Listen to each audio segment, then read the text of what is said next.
Anyway, you all know him, but he's here now, Arthur Smith. Good evening, everybody. I am Arthur Smith. If you know me at all, you might have seen me in the recent TV series The Crown, where I played Princess Margaret. Or you might know me from a show called Grumpy Old Men. Yeah, and even now I get blokes come up and say, "You a grumpy old man? I'm a grumpy old man too." And I say, "Well, in that case, you'll understand when I invite you to piss off and leave me alone." Oops, I didn't swear a word. Never mind. I am an award-winning comedian, although unfortunately the award was for swimming. But I think I'll start, before we move into the Shakespearean side of my event, I'll tell you a couple of old jokes. And some of these date back to nearly Shakespeare's time. A man goes to the doctor says, "I'm afraid you're going to have to stop masturbating." "Oh no," says the man, "why?" "Well," says the doctor, "I'm trying to examine you." A man goes to the doctor, he says, "I can't say my THs or Fs." The doctor says, "Well, you can't say fairer than that then." A man goes to the doctor with a bit of lettuce sticking out of his bottom. The doctor says, "It's just the tip of the iceberg." And finally, a man goes to the doctor, it's the same bloke, he's having a terrible day. Frankly, given the state of the NHS, it's a miracle he gets any appointments he won't know. Anyway, the doctor says, "Bad news, I'm afraid," and he says, "I'm afraid you've got Alzheimer's and you've got cancer." "Oh, well," he says, "at least I haven't got Alzheimer's." Or cancer. I'll tell you one more joke, and then I'll move into a bit more Shakespearean material. Two balloons get married, and they have a little baby balloon, and they all sleep together in one big bed, but eventually baby balloon gets a bit too big, and his mum says, "Sorry, you're going to have to sleep next door now." So he goes in next door, but he misses being in with his mum and dad. So while they're asleep, he sneaks back in between them. But there's not much room, so he lets out a bit of air out of his mum, out of himself, and out of his dad. Then he wakes up in the morning to find his mother is furious. "Look what you've done," she said. "You've let me down."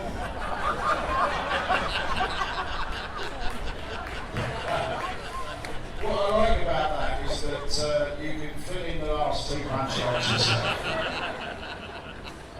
Knock, knock. Who's that? Mandy. Mandy who? Mandy likes not me, no nor woman neither, though by your smiling you seem to say so. That is the world's only Shakespearean knock-knock joke. Torquay or not Torquay, that is not Wrexham. Wigan, 'tis Newcastle upon Tyne to Suffolk, the Hastings and Harrow of outrageous welcome, or to take Barnes against the Sea of Peoples and by opposing Elton. Torbay, Rice Sleep, Penzance to Sheep. Aye, there's the pub.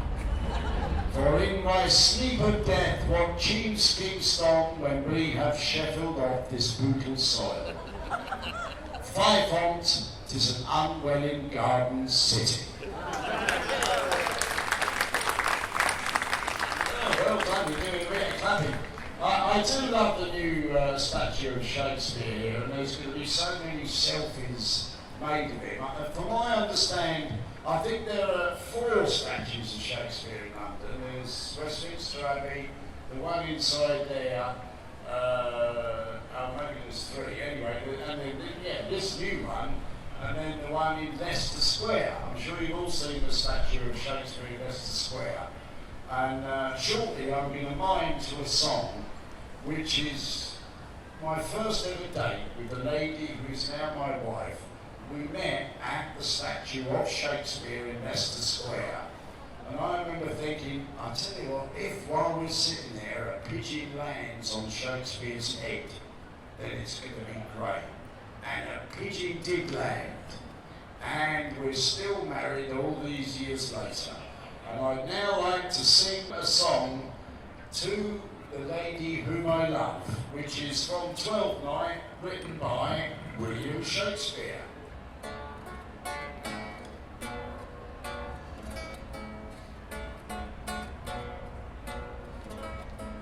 Oh, mistress mine, where are you roaming? Oh, mistress mine, where are you roaming? Oh, stay and hear your true love's coming. Oh, stay and hear your true love's coming. Let not sing goodbye and go. Dream no further, pretty sweet. Journey's ending, love is fleeting. Every wise man's on the floor. What then is love? Tis not hereafter. What then It's is not going very well this time, is not it? hereafter? Present mirth and present laughter. Present mirth and present laughter. What's to come is still unsure. In delay there lies no plenty. Then come kiss me, sweet and 20. Youth's a staff with bones endure. Thank you.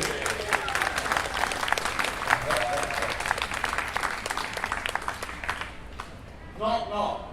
Who's there? MAB, it's a big horse. MAB, it's a big old sign, a Londoner. And I love London town. Of course, Shakespeare wasn't a Londoner, but he hung around these streets, and he was a man who looked at everyone and thought about them. How could he be such an extraordinary writer? It's incredible to think it was only about less than 15 years he wrote all those plays, 37 plays. It's unbelievable how he could have done that. He was the most gifted writer in the English language by a million years. Yeah, the Italians have got Dante. He did pretty well. Nel mezzo del cammini nostra vita mi ritrovai per sembra oscura. Oh, there's an Italian heckling, mate. Feel free to heckle, by the way. I think they would have done a lot of that up in the globe there. There was a lot of shouting out. I recently did a gig where I heard the most brutal heckle I think I've ever heard. The guy who was on before me, he was quite old, he wasn't doing very well, and suddenly a woman's voice rang out from the audience saying, "Excuse me, I think you really need to think about the way your life is going." Not just your act is rubbish. So it's the whole point of your existence.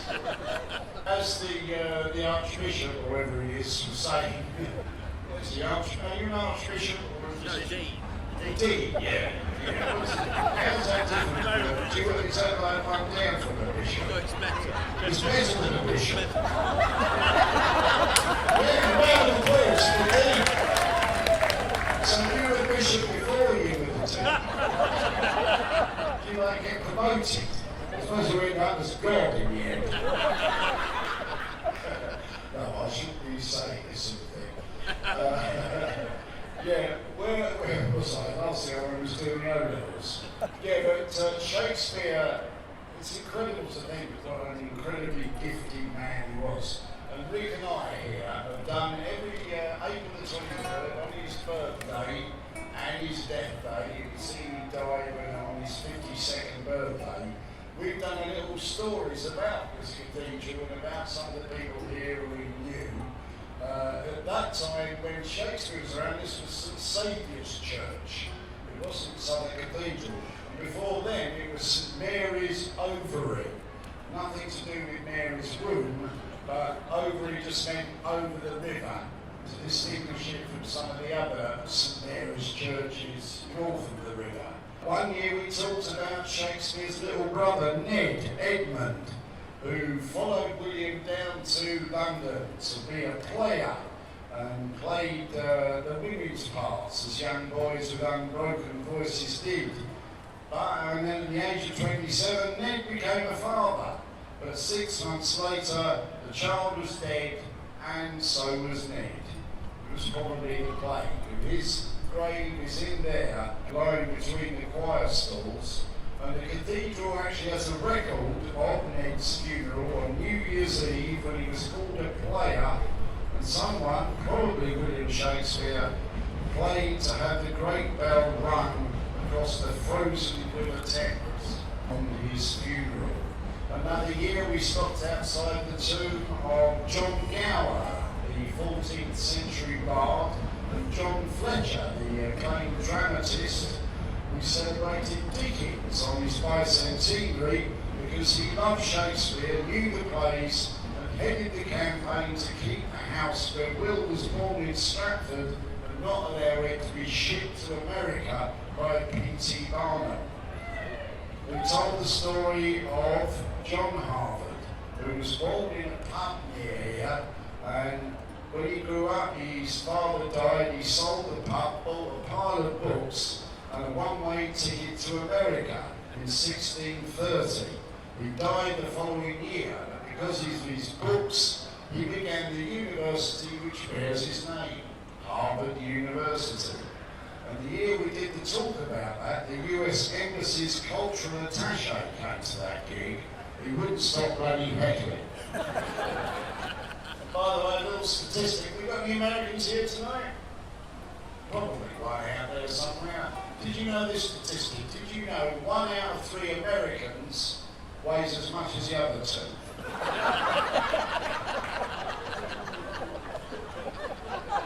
One year, Rick and I did a show about Elizabeth Newcomer, Shakespeare's milkmaid, who established a school, and John Bingham, who made saddles for Elizabeth I, and Lionel Lockyer, a manufacturer of a strange pill, which made him so rich he was managed to buy himself a massive tomb inside a cathedral.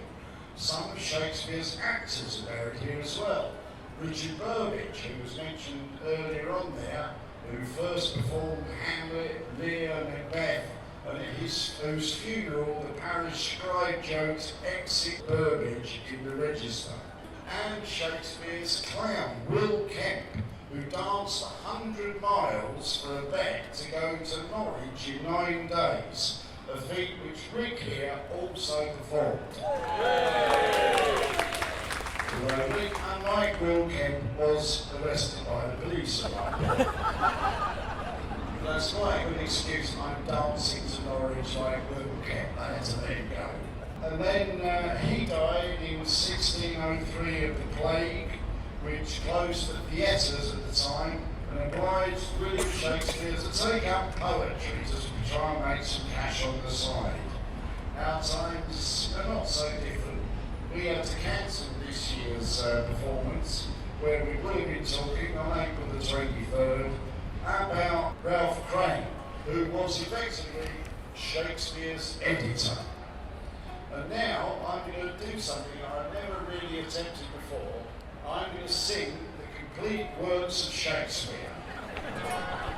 All right, wish me luck.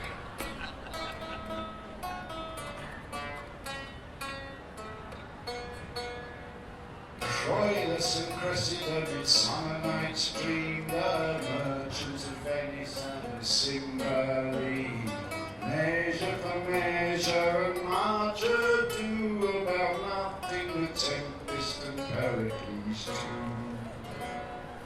Timon of Athens, Macbeth and Othello, comedy of errors and all's well that ends well. Mary White of Windsor and Julius Caesar, Edward II, no, that's another geezer. Antony and Cleopatra, Romeo and Mrs. Thatcher.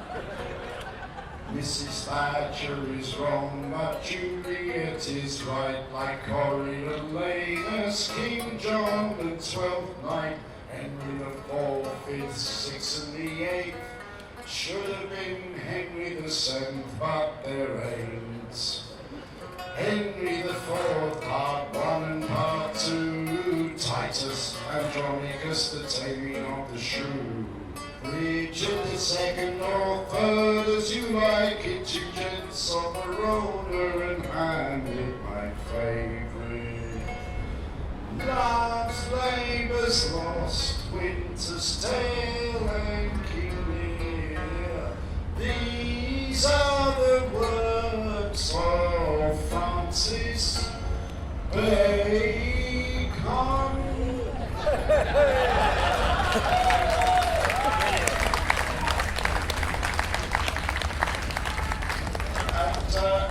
There are lots of them.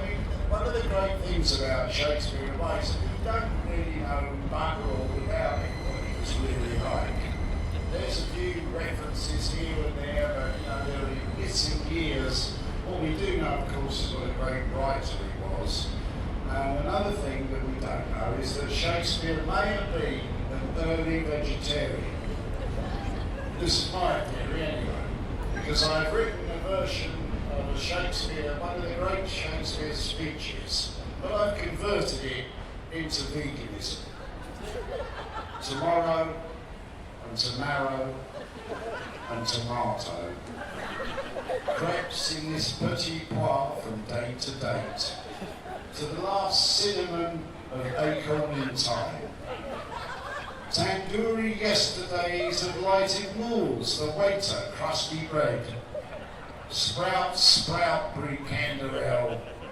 Lives for the portion of Tabasco, a red pepper, the courgettes its flower upon the sage, and then is stirred no more. It is some kale, rolled in a vinaigrette, full of ground up puree, signifying nothing.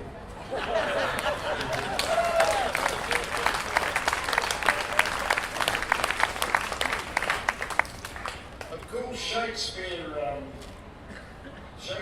was, in a way, he was a Londoner. Yeah, he lived in Stratford, but he lived in London. I think of him as a South Londoner, really. Because, yeah, around who's from South London? Yeah. Who's from North London? Yeah. Scum. I don't even know the difference. In North London, they have little blue plaques commemorating famous people. In South London, we have big yellow signs saying, "Did you see this murder?" I see these North Londoners trying to swim over the river to get into South London. We should have them arrested, that's what I say. But, Shakespeare walked the streets around here. It was a very different time, obviously. It's hard to imagine now, but I want you to try and imagine what it was like back then in the 16th century, at the end of the 16th century. Yeah, there was the plague, so you can imagine that easily enough at the moment. The river was much wider then, and of course it froze over every winter, and had a fair on the Thames every winter. London Bridge was the only bridge in London then. It's slightly further down, only about 50 metres further down from where it is now. And London then, the population was about 200,000, but most of them loved to go to the theatre and shout and scream at the Shakespeare plays. And I want us now to imagine what those times are like. Imagine, for example, the bears. It was mentioned earlier, there was bear baiting, it was a big deal then. And you used to sometimes see bears being baited. You'd see them wandering around. There was the Southwark Bear Park was near here. The guy who ran it also ran a whole load of prostitutes, Winchester geese. And bear baiting was a big thing. Hey, you got yourself a bear? No, you're not. You're not a bloody bear. Oh, no, he isn't. No, he isn't.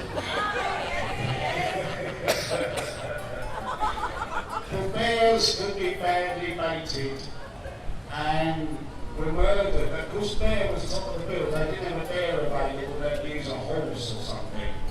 But this bear, I'm going to bait the bear. You're not a bear, you're just someone in a stupid costume. Oh no, the sympathy's all gone with the bear. And funny enough, the American writer, the American composer and singer Randy Newman was here at this time.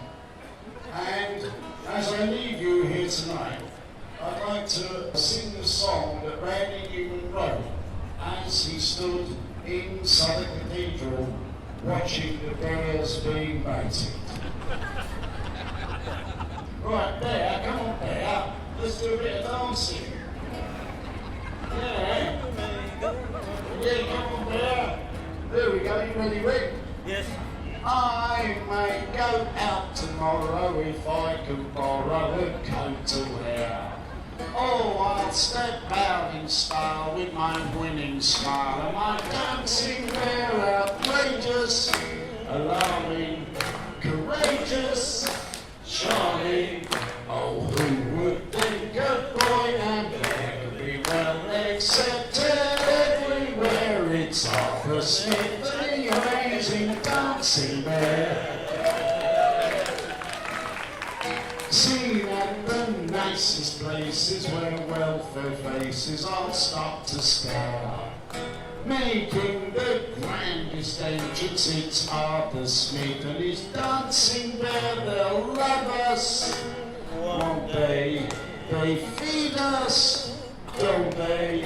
The big attraction everywhere will be Arthur Smith and his dancing bear. It's Arthur Smith and the amazing dancing bear.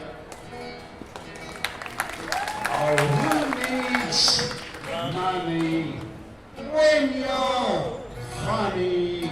The big attraction everywhere will be Arthur Smith and his dancing bear. It's Arthur Smith and the amazing dancing bear.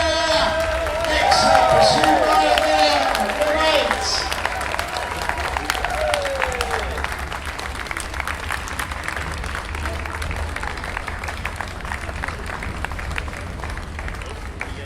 Well, I don't know how to respond to that. So, can I just say no animal was harmed in this evening? Let it not be put on Twitter or anywhere else. What an amazing evening.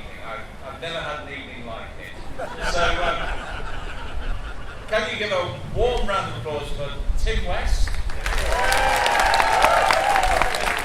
Bard in the Yard? Rik Jones, with amazing trousers, and Arthur Smith. Thank you, everybody. Thank you. And the bear. And the bear. Here's the bear. Oh, come in, bear. Ronnie the bear. Oh, there's the bear. Can I just say as well that the Globe opened yesterday for talks. Bless you. Thank you. Green sleeves.